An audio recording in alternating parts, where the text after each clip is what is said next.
On the night of December 29th, 1610, a column of armed men rode through the frozen Slovak countryside toward a castle on a hill. They carried torches, they carried weapons, and they carried a warrant, though whether it had been signed before or after the decision to act remains, to this day, a matter of debate. The man leading the column was György Thurzó, Palatine of Hungary, the highest-ranking official in the kingdom after the king himself. His destination was Chaktice Castle, a fortress perched on a limestone cliff in what is now western Slovakia. The castle belonged to a woman, and that woman was by most measures the most powerful person in Hungary who did not sit on a throne. Her name was Elizabeth Bathory. She was a countess. She was a widow. She controlled more land than most European dukes, and, according to the accusations that had been building for months, she had been torturing and killing young women inside the walls of that castle, dozens of them, possibly hundreds. Thurzó later claimed that when he burst through the doors, he found the evidence immediately: a dead girl in the entrance hall, another dying, and several more locked in the dungeon, their bodies covered in wounds. It was, by his account, a scene of unimaginable horror. But here is the first crack in the story. Thurzó did not bring independent witnesses. No judge accompanied him. No clerk recorded what was found in real time. Everything we know about what he saw that night comes from Thurzó himself, a man who, as we will see, had powerful political reasons to want Elizabeth Bathory removed from public life. What followed was not a trial, not immediately.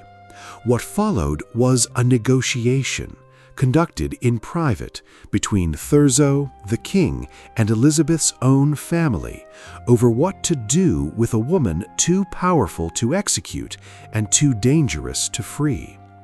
The result was something that satisfied no one and resolved nothing. Elizabeth Bathory was sealed inside her own castle, left to die in a set of bricked-up rooms, without ever having spoken a single word in her own defense. She would remain there for nearly 4 years. The story of Elizabeth Bathory has been told many times. In most versions, it is simple. She is the Blood Countess, a sadistic noblewoman who tortured servant girls for pleasure and bathed in their blood to preserve her youth. She is a monster, full stop. The number of her alleged victims ranges from 80 to over 600. Her name sits along history's most notorious figures in the popular imagination, a shorthand for aristocratic evil. But there is another version. In this version, Elizabeth Bathory was not a killer. She was a target, a wealthy, politically inconvenient widow destroyed by a conspiracy between a king who owed her money and a palatine who wanted her land. In this version, the testimonies were coerced, the evidence was fabricated, and the legend of the Blood Countess was constructed piece by piece over the following centuries by writers who found the story too good to question. Both versions use the same documents, both cite the same trial records, and after 400 years, no one has been able to prove beyond doubt which one is true. This is the story of that uncertainty. In the winter of 1604, a dispute broke out between two tenant farmers on the Nadasti estate over a strip of land near the river. It was the kind of petty quarrel that, under normal circumstances, would have been settled by the lord of the manor, but the lord of the manor was dead. Ferenc Nadasti, the Black Knight of Hungary, had died that January, likely from an infected battle wound at the age of 48. The farmers brought their case to the castle instead, and the person who sat in judgment heard both arguments and delivered a ruling that both men accepted was not a judge, not a steward, and not a man. It was Elizabeth Bathory. She was 43 years old, and she had been running this estate, and dozens like it, for most of her adult life. This was not unusual for her.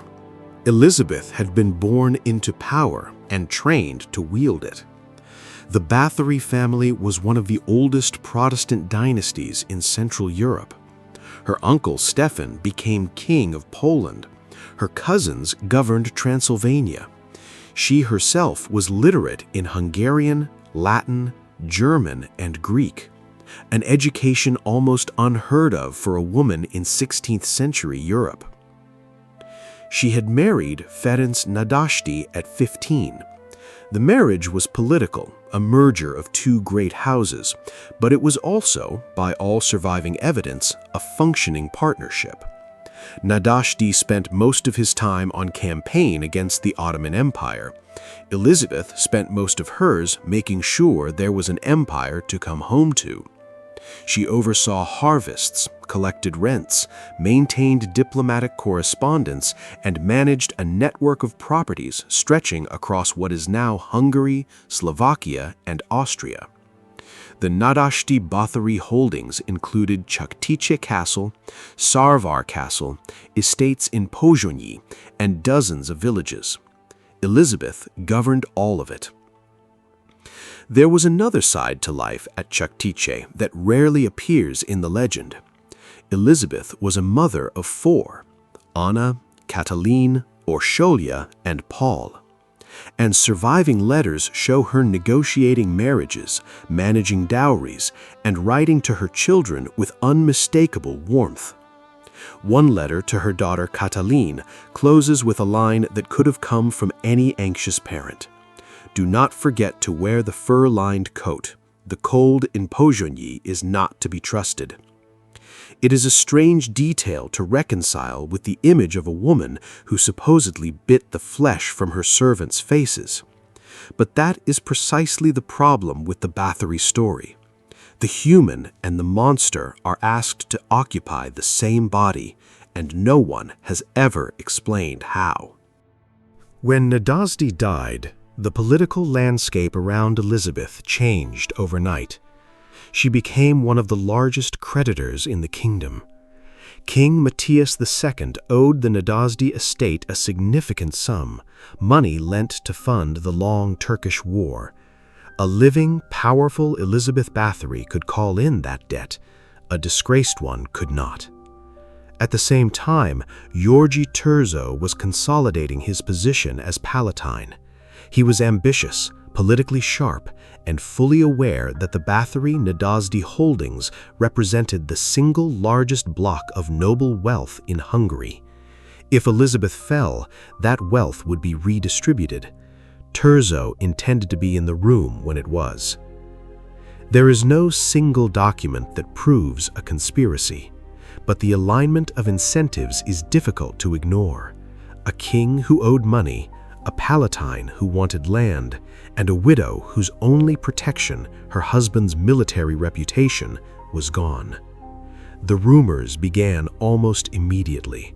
Servants whispered, local pastors wrote letters, and by 1610, the accusations had reached Vienna.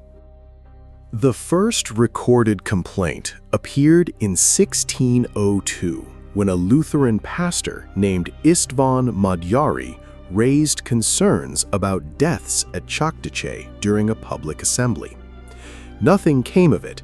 Nadasdy was still alive, and no one was prepared to challenge the Black Knight's household. After his death, the whispers grew louder. In 1610, King Matthias ordered Terzo to investigate. 2 notaries, Andrei Krizan and Moses Tsiraki, were sent to collect testimony. Over several months, they interviewed more than 300 people. One of those people was a woman named Susanna.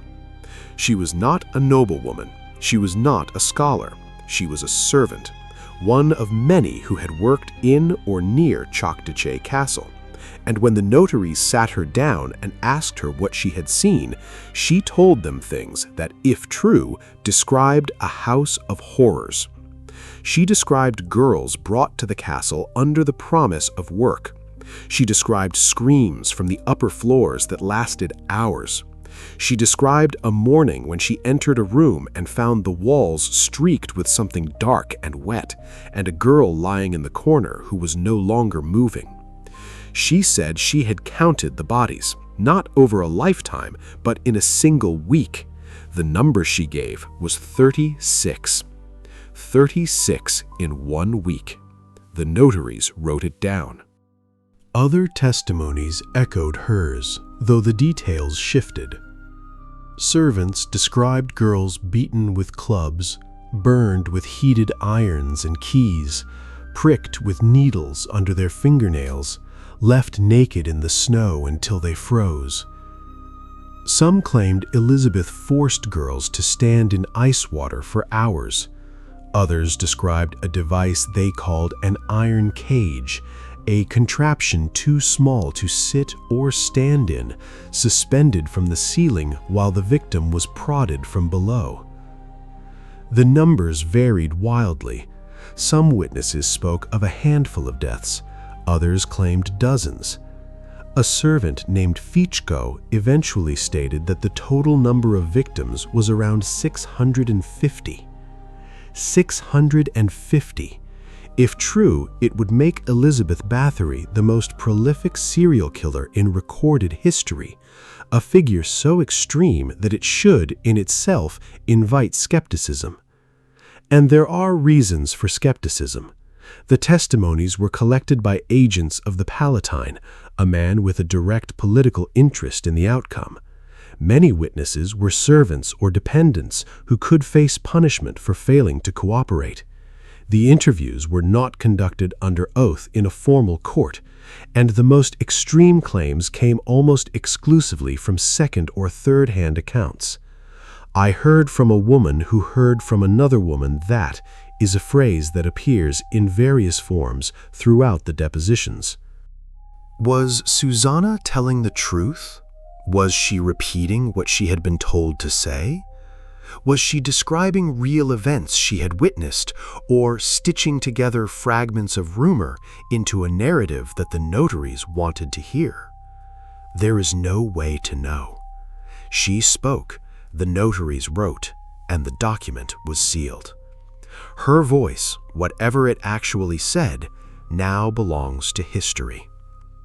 There is also the question of the gynoecium. Several testimonies claim Elizabeth shifted her attention from peasant girls to daughters of minor nobility, young women sent to Chaktatsi for education. If they were killed, it would explain why the accusations reached the king. Dead peasants were an inconvenience. Dead noblewomen were a crisis. But no parent of a missing noblewoman has ever been identified by name. No family came forward to claim a body. The gynoecium accusation is, like so much else in this case, vivid, horrifying, and unverifiable. By autumn 1610, Thurzo had what he needed: 300 testimonies, a pattern of allegations, and a king who wanted the matter resolved. The raid was planned. The trial began on January 7, 1611, in the royal court in Bitcha, in present-day Slovakia. But it was not Elizabeth Bathory who stood before the judges. She was never brought to court. Instead, the defendants were 4 of her servants, the people the prosecution described as her accomplices. Their names were Janos Fichko, Ilona Yo, Dorotea Sentes, and Katalin Benitska. Fichko was a dwarf who had served in the castle for years. Ilona Yo and Dorotea Sentes were older women who had worked as attendants and, according to the prosecution, as active participants in the torture. Katalin Benitska was a younger servant accused of lesser involvement. All 4 were subjected to interrogation. In the language of the time, this meant torture. Fichko, Ilona Yo, and Dorotea Sentes all confessed. though the content of their confessions varied depending on the session and the method of questioning. Under the legal norms of the 17th century Hungary, a confession extracted through torture was admissible. It was, in fact, the standard method of establishing guilt in serious criminal cases. Fico initially said the number of victims was around 37. In a later session, the number rose to 50. Dorotea Sentes eventually claimed she had helped dispose of more than 50 bodies. The number 650, the figure that would define the legend, appeared in a separate testimony attributed to Susanna, who claimed to have seen a list in Elizabeth's private papers. No such list was ever produced in court. The sentences were swift. Dorotea Sentes and Ilona Yo were condemned to have their fingers torn off with red-hot pincers before being burned alive. Fico, judged less culpable due to his age and position, was beheaded before his body was burned. Katalin Benicka, determined to have participated under duress, received a prison sentence. The executions were carried out the same day. Elizabeth herself was handled differently. King Matthias had pushed for a public trial and execution. A death sentence would have been dramatic, politically useful, and, not incidentally, would have allowed the crown to seize her estates in full. But Thurzo resisted. He argued in private correspondence that a public trial would humiliate not just Elizabeth, but the entire Hungarian nobility. If a Bathory could be dragged before a court and executed like a common criminal, no aristocratic family was safe. The compromise was confinement. Elizabeth would be sealed inside a set of rooms in Csaktice Castle. Not a dungeon, but a section of her own residence, bricked up with only small openings for ventilation and the passing of food. She would not be tried. She would not be sentenced. She would simply cease to exist in public life. Consider what did not happen. Elizabeth Bathory was never permitted to speak in her own defense. She was never confronted with her accusers. She was never shown the written testimonies. In an era when even accused witches were sometimes granted the right to answer charges in open court, the most powerful woman in Hungary was simply sealed away.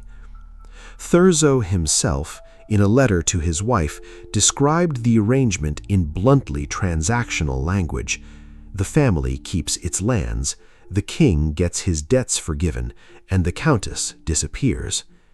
Justice, in any recognizable sense of the word, was not part of the conversation. The Bathory family accepted the deal. Elizabeth's sons-in-law negotiated the terms. Her estates were divided among her children, with certain portions reverting to the crown. Thurzo retained his influence. Matthias wrote off the debt. Everyone with power got something. Everyone except Elizabeth.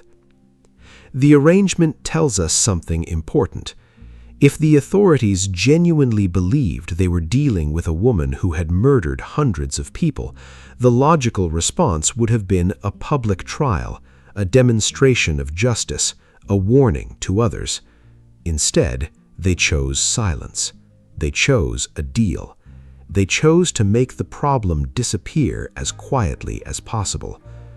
That choice is either an act of mercy toward a noble family caught in an impossible scandal, or it is the behavior of men who knew their case would not survive public scrutiny. For roughly 300 years, the story of Elizabeth Bathory was treated as settled fact. She was a monster. The testimonies proved it. Case closed. The blood-bathing legend, the claim that she bathed in the blood of virgins to preserve her youth, is almost certainly an invention. The first mention does not appear in any trial document, any testimony, or any contemporaneous source. It appears for the first time in 1729, more than 100 years after Elizabeth's death, in a book by a Jesuit scholar named Laszlo Töröcsy. Töröcsy was writing a history of Hungary and included the Bathory case as an example of aristocratic depravity. He cited no source for the blood-bathing claim. No subsequent historian has been able to find one. This is a critical point. The single most famous element of the Bathory legend, the claim that she earned her the title Blood Countess, has no documentary basis whatsoever. Modern reassessment of the case began in earnest in the 1980s, when Hungarian historians gained broader access to the original trial documents. What they found was troubling, not because the documents confirmed the legend, but because they raised questions about the process that produced it. The first problem is the witnesses. Of the more than 300 people interviewed, the vast majority were peasants, servants, and local villagers, people economically dependent on the very power structure prosecuting Bathory. Refusing to cooperate was not a realistic option. Several witnesses explicitly stated that they were reporting what they had heard from others, not what they had seen. The depositions are filled with hearsay, rumor, and formulaic phrases that suggest coaching. The second problem is the confessions. Fichko, Ilona Yo, and Dorotea Sentes all confessed under torture. The reliability of tortured confessions has been debated for centuries, but the modern consensus among legal historians is clear. Torture produces compliance, not truth. The fact that the confessions varied, sometimes dramatically, between sessions only reinforces this point. The third problem is the politics. Elizabeth Bathory was a Protestant. The Habsburgs were Catholic. The Counter-Reformation was in full swing across Central Europe, and the destruction of a prominent Protestant noblewoman served the broader project of Catholic consolidation. This does not prove that the charges were fabricated, but it provides a motive for fabrication that no honest analysis can ignore. And then there is the letter, the one to Cataline. Do not forget to wear the fur-lined coat. The cold in Pozogny is not to be trusted. Read it again. Read it slowly. This is the handwriting of a woman who worried about her daughter catching cold on a winter journey. Now place that letter next to the accusation that this same woman bit the flesh from young girls' faces, drove needles under their fingernails, and watched them freeze to death in the snow for amusement. One of these two portraits is a lie. The question is which? The most recent contribution to the debate came in 2024 from Dr. Anuska Bailey, an associate professor at Cambridge. Bailey spent 4 years researching the case and reached a conclusion that would have been unthinkable a generation ago. Elizabeth Bathory, she argues, was not a serial killer. She was a radical agitator. Bailey's argument centers on the gynoecium. According to Bailey, Elizabeth used her wealth to provide young noblewomen with an education far beyond what was available elsewhere. She taught them to read. She gave them access to books. She may have operated a small publishing operation. In Bailey's reading, the victims sent to Chachtice were not prey, they were students. The accusation of murder, Bailey suggests, was the 17th century equivalent of a witch trial, a mechanism for destroying a woman who had accumulated too much power and was using it in ways that threatened the established order. Bailey's thesis is not universally accepted. critics point out that the sheer volume of testimony is difficult to dismiss entirely, and that even allowing for coercion and hearsay, some core of genuine complaint may underlie the depositions. The truth, as with so much in this case, probably lies somewhere that no surviving document can fully illuminate. But what recent scholarship has done is demolish the simplistic narrative. Elizabeth Bathory was not a cartoon villain. Whatever she was something more complicated than that.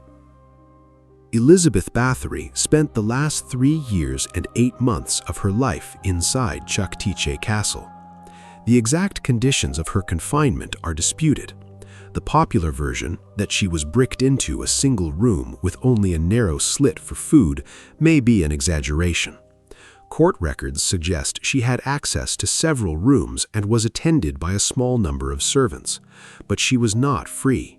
She could not leave. She could not receive visitors without permission. She could not write letters without them being intercepted and read. She was, in the most literal sense, buried alive. During those years, she wrote a will. She divided her remaining possessions among her children. She made specific bequests: jewelry to her daughters, land to her son Paul. The will is a calm, methodical document. There is no confession in it, no expression of guilt, no plea for forgiveness. It reads like the final paperwork of a woman who has accepted her situation and wants to ensure that her family is provided for. On August 21, 1614, one of her guards noticed that Elizabeth had not touched her evening meal. He looked through the opening in the wall. She was lying on the floor, face down. She was 54 years old. The cause of death was never determined. There was no autopsy. Her body was initially buried at Chuktice, but the local villagers objected. They did not want the Blood Countess resting in their soil. According to some accounts, her remains were moved to the Bathory family crypt at Eched in northeastern Hungary. But the crypt has been opened several times over the centuries, and no coffin bearing her name has ever been conclusively identified. Even in death, Elizabeth Bathory refused to stay in one place. The legend grew slowly at first, then rapidly. Turozzi's 1729 account introduced the blood-bathing myth. By the 20th century, the name Bathory had become a fixture of Gothic horror, a shorthand for vanity, cruelty, and aristocratic excess. The reality beneath the legend remains contested. There are broadly 3 positions. The first is that Elizabeth Bathory was guilty as charged, a genuine serial killer whose crimes were documented by hundreds of witnesses and confirmed by the confessions of her own servants. The scale may have been exaggerated, but the core truth is real. The second is that she was framed, the victim of a political conspiracy designed to seize her wealth, eliminate a powerful Protestant rival, and silence a woman who had accumulated more influence than the men around her could tolerate. The third is the most uncomfortable, that the truth is genuinely unknowable. The evidence is too contaminated by politics, torture, hearsay, and centuries of myth-making to allow a definitive verdict. Elizabeth Bathory may have been a killer. She may have been innocent. She may have been something in between, a harsh mistress in a harsh era whose ordinary cruelties were inflated into extraordinary ones by people who stood to profit from her destruction. If you visit Chuktice today, you will find a quiet Slovak village at the foot of a ruined castle. There is a small museum. There are souvenir magnets bearing the Countess's face. In summer, Tourists climb the hill, take photographs among the crumbling walls, and leave. The locals are polite about it, but there is a visible weariness, the fatigue of a place that has been defined for 4 centuries by a single story it cannot verify and cannot escape. A shopkeeper near the trailhead, when asked what she thinks of Elizabeth Bathory, is reported to have said simply, "She brings people here. That is all I know about her." The castle says nothing. It has no opinion. It is stone and silence and grass growing through cracks in the floor. Whatever happened inside those walls, whatever Elizabeth Bathory did or did not do, the walls have forgotten it, even if we have not.